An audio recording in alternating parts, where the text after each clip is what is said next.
Hi everyone, and welcome to How to Ace the Job Interview. My name is Kyle Cochran, and today you'll hear and see information from myself, Deborah Kang, Chris Battle, Stephanie Garcia, Marcela Torres Cervantes, and Bree Hart as we talk about different ways to prepare yourself for job searches, internship searches, leadership position applications, or whatever it may be as you're coming up over the next few years. We're students in the College Student Affairs Administration program at the University of Georgia, and this presentation was originally given to students in the Student Support Services program, also at UGA. So sit back, enjoy, and learn a little bit more. There are 5 main points we would like for you to learn through this program. The first is to utilize effective communication skills during an interview. The second is to articulate relevant experiences during an interview. The third is to integrate your background and personality within an interview. The fourth is to recognize weaknesses you may exhibit during an interview and how to actively work to improve them. And lastly, is to acknowledge your strengths that you may exhibit during an interview and to continue improving them. Throughout the presentation, we're going to be focusing on 3 main topics. We're first going to talk about what you need to know before an interview, such as preparing yourself, researching a company, practicing interview questions, and everything like that, so that when you walk into the interview, you're as confident as possible. We'll then talk about the interview itself, how to answer questions, how to conduct yourself professionally, and different things to keep in mind as you move forward. Lastly, we'll talk about what to do after the interview so that you stand out from all the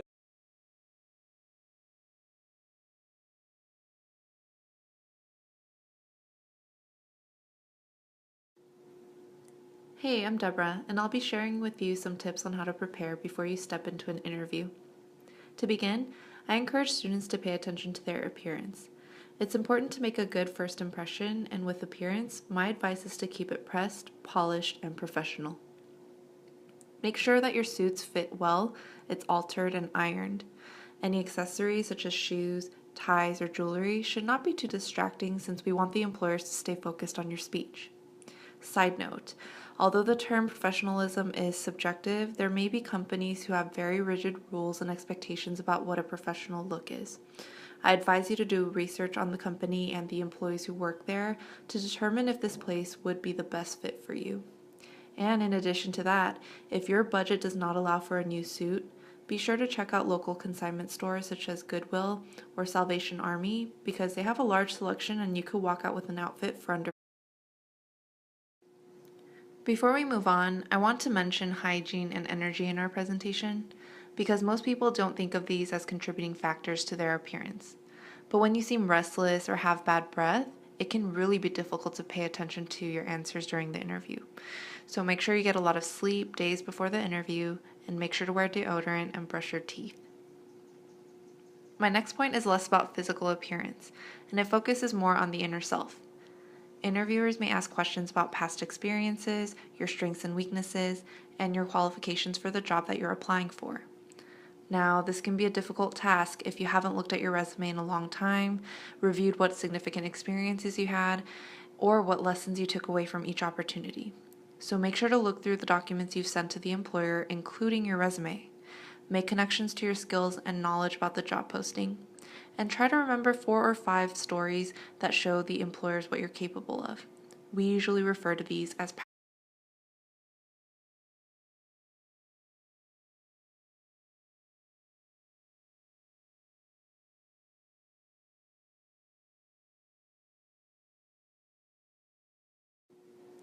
In addition to getting the right suit, getting rest, and taking time to self-reflect, it's important to research the company you're applying to.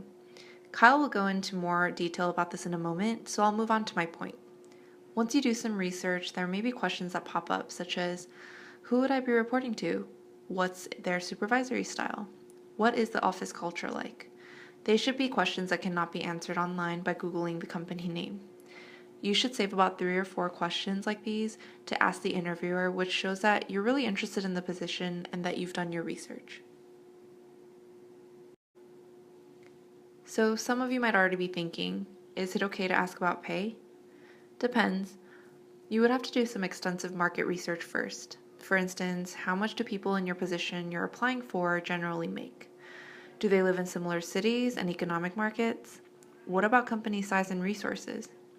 Taking all these into consideration, you also want to make sure that you review whether you meet not only the minimum qualifications, but the preferred as well. The more information you have with you, the smoother the negotiation process will be. My advice, I would wait to negotiate until they offer you a job because that means they really, really want you. Now, here's Kyle. In addition to any preparation before the interview, there are definitely some things you can do to practice your interview skills before you step into the interview room. There are tons of resources available to you both at UGA and online that can help you prepare for whatever interview you may have coming up.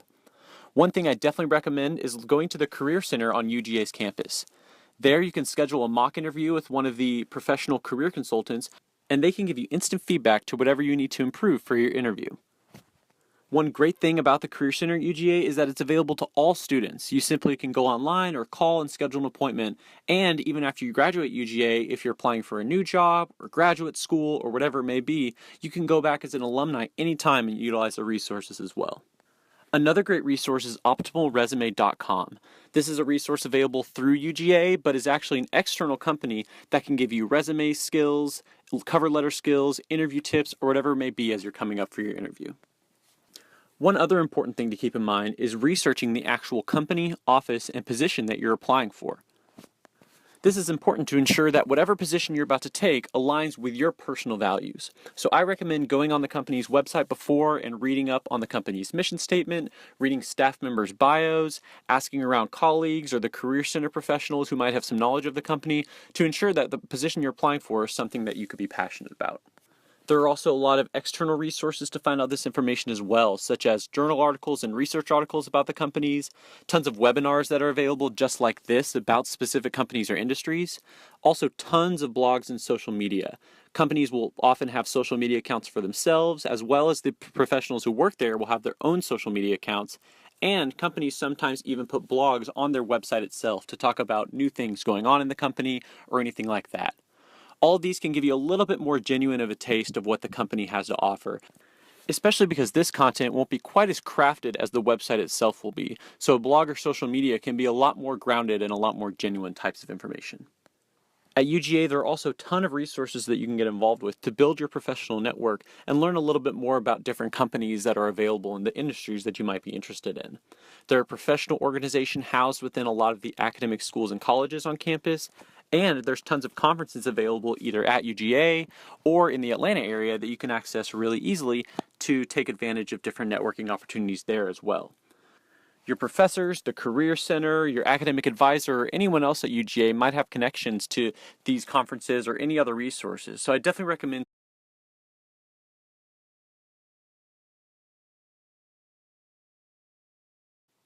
as you're thinking more about what your responses to different questions might be for your interview, there's definitely other aspects of the communication that you'll be giving to keep in mind as well.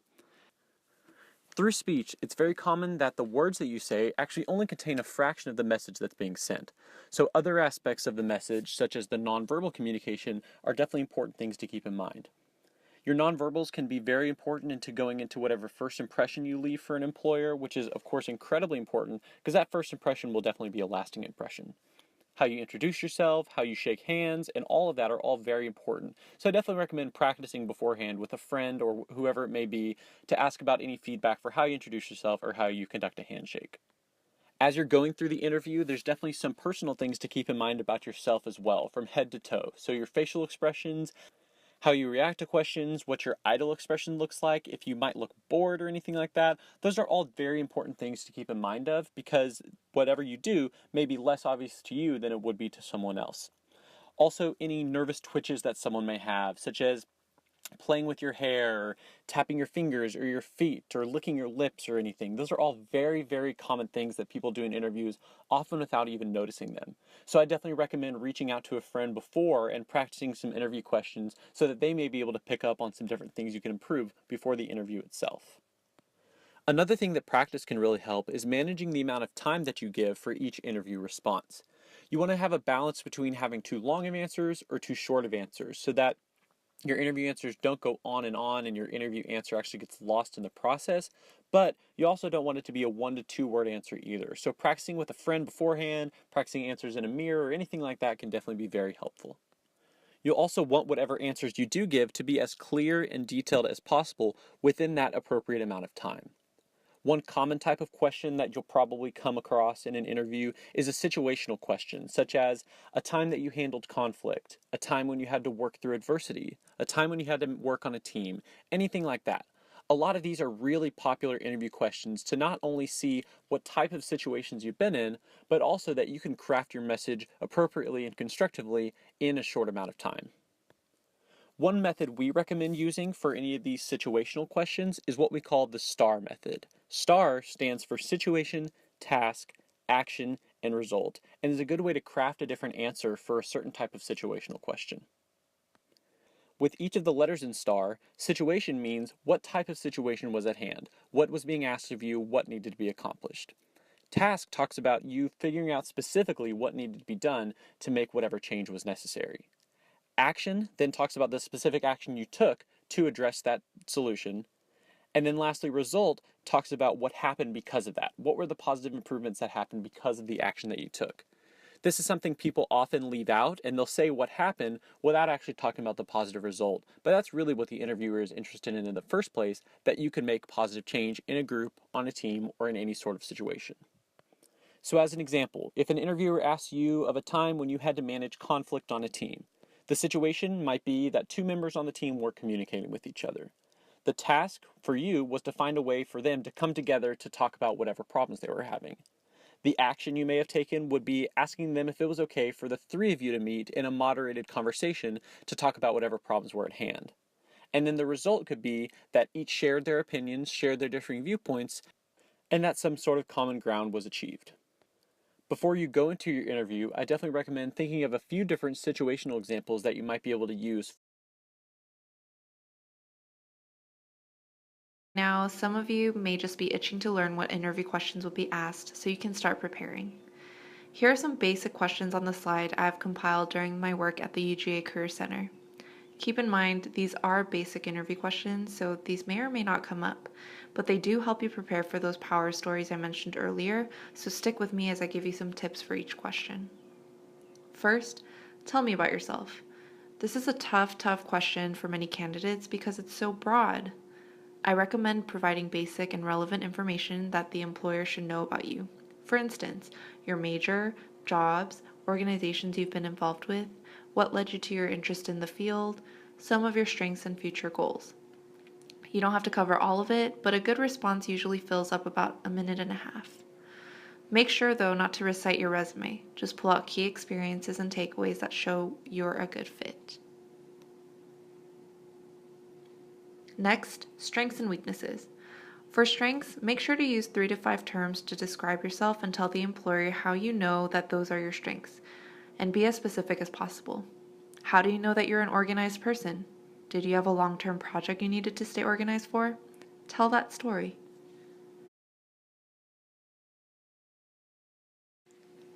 For weaknesses, there's a different strategy. Keep it brief and spend more time on your coping strategies. Yes, it's good that you're mature enough and you know your shortcomings, but what are you doing about it? Are you being proactive? Show them that you're aware and know how to move forward. Short-term and long-term goals are more subjective. Short-term for me might be 3 months, while for others it's a year from now. The point of this question is to show the interviewer that you're goal-oriented and have a sense of direction for your future. Next on the list, why are you interested in this position? This response is going to be different for everyone, but to prepare, we all should look at what the position entails. I personally find it easier to answer a question similar to this when I am familiar with the duties and responsibilities listed on the job post. For example, I am interested in this position because it requires XYZ tasks, and I have experience doing these tasks in my. The last 2 questions are called behavioral questions. They usually begin with, tell me about a time, have you ever, or how did you get the idea. I encourage students to answer these questions with detailed responses, especially by using the STAR method. STAR is an acronym. S stands for situation, which refers to giving context to the employer to begin your story. T is for task, to describe what the goal was in the scenario, whether for a group or for yourself. A is for action. How did you contribute to the situation? What did you specifically do to resolve an issue? And R is for result. What happened after you took action? By following this order, you'll give a full description to the interviewer to show what you're capable of in relation to the job. So I just gave you a lot more information. Please feel free to rewind and review this section so you have a better understanding about basic interview questions. Next up, Chris will share some steps you should take after the interview is over.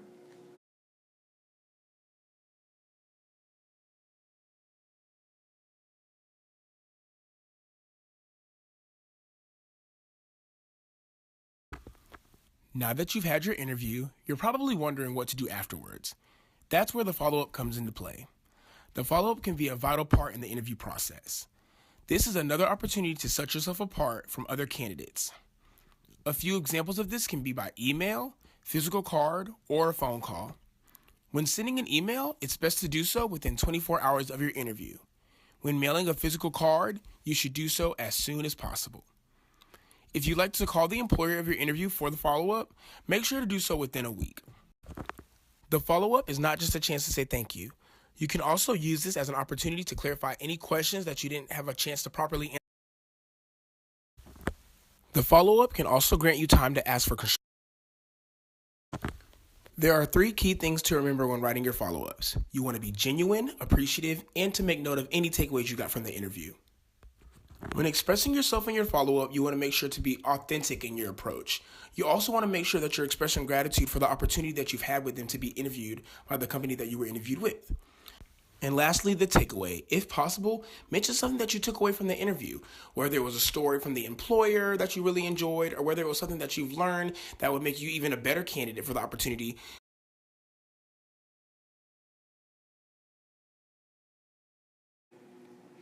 So, for the students who are able to attend the event, we had set up 2 short activities to really drive the points we made throughout.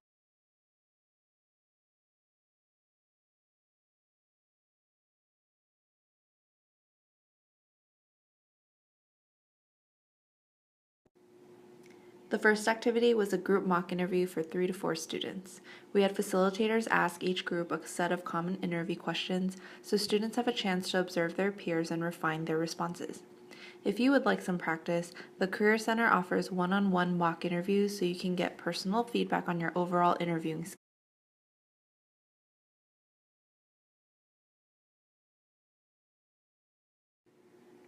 The second activity involves students looking at sample resumes and a job posting to recognize transferable skills. This exercise is important for students to be able to recognize skills and knowledge that they took away from jobs that may not seem directly relevant to the job. The main point of the activity was to pull out these experiences and justify why they would be transferable. This is helpful when answering interview questions, especially when it involves storytelling. With all this information and these activities in mind, we now want to task you with what were some of your takeaways from the presentation? What did you learn about interview skills? What did you learn about your specific interview skills? What are some strengths that you have, and what are some areas that you still have room for improvement? How is this information helpful, and what are some additional resources you can use, either at UGA or off campus, to continue to build your interview skills? Think about this for a few moments and what steps you can continue to take to ace the job interview. That's it for us. We hope that this has been a helpful and informative presentation for you. Thanks so much for sticking with us to learn how to ace the job interview.